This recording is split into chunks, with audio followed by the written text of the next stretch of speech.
Hello everyone, my name is Dr. Tian Tian. I'm from BTech Section 3 and today I will be explain the Section B voice annotation task.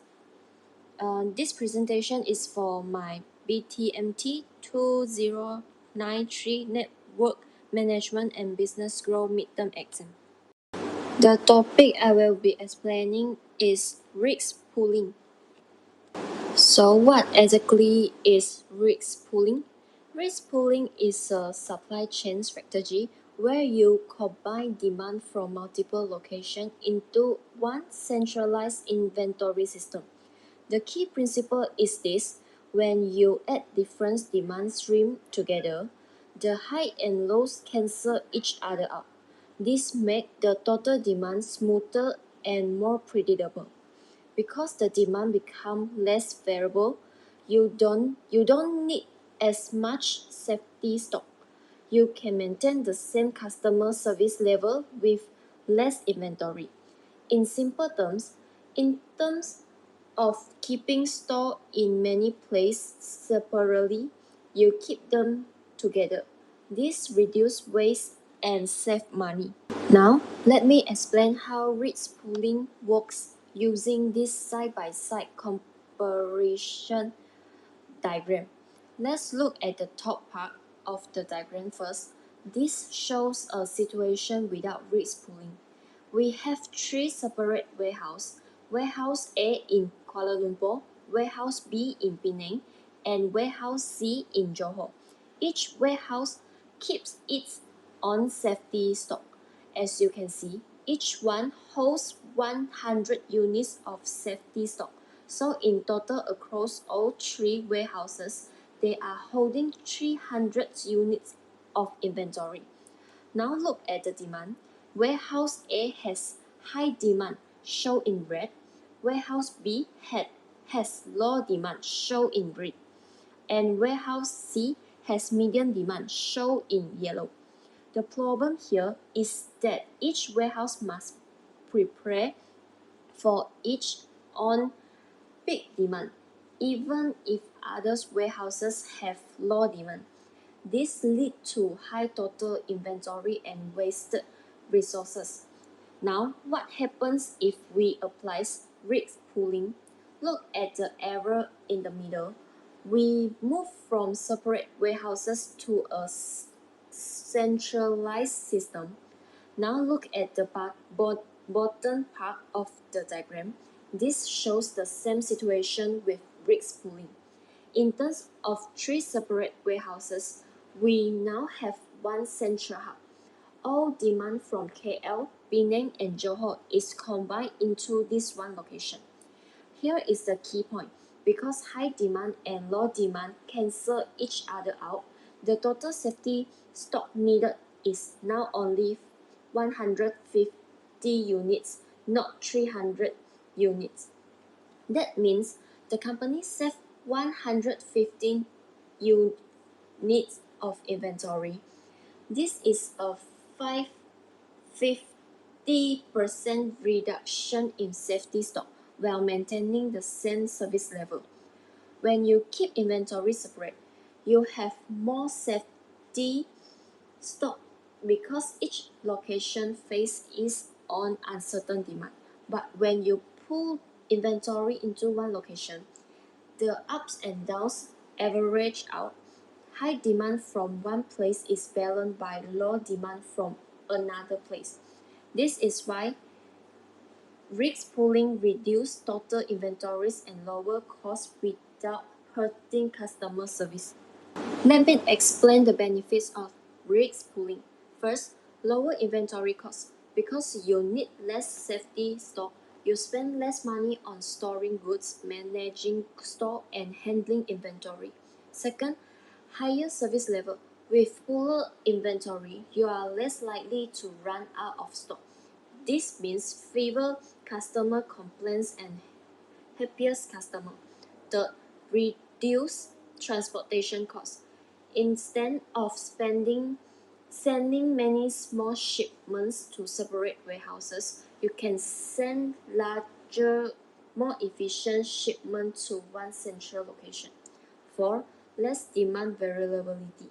When you combine multiple demand streams, the total demand becomes smoother and easier to predict.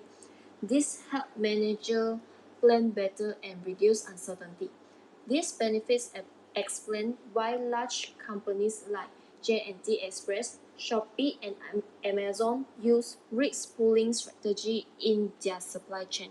Now, let me show you a real business example. This is a map of J&T Express regional warehouse network in Malaysia. As you can see, J&T Express has three main distribution centers. First, the Penang warehouse in Butterworth, serving the northern region. This covers Perak, Penang, Kedah, Perlis, and Kelantan.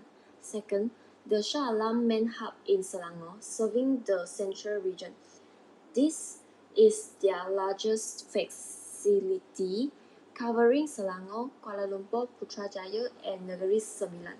Third, the Johor Bahru warehouse in Kulai, serving the south region. This covers Johor and Malacca. So how does J&T Express use risk pooling? During normal days, each warehouse serves its own regions, but during peak season like 11/11, 12/12, or festival seasons, parcel volume increases dramatically. If the Shah Alam hub becomes too congested, J&T Express can reroute some parcel to the Penang or Johor warehouses. This balances the workload across all three locations. Similarly, if bad weather or a technical problem affect one warehouse, the other warehouses can take over. This prevents delivery delays and maintains customer satisfaction.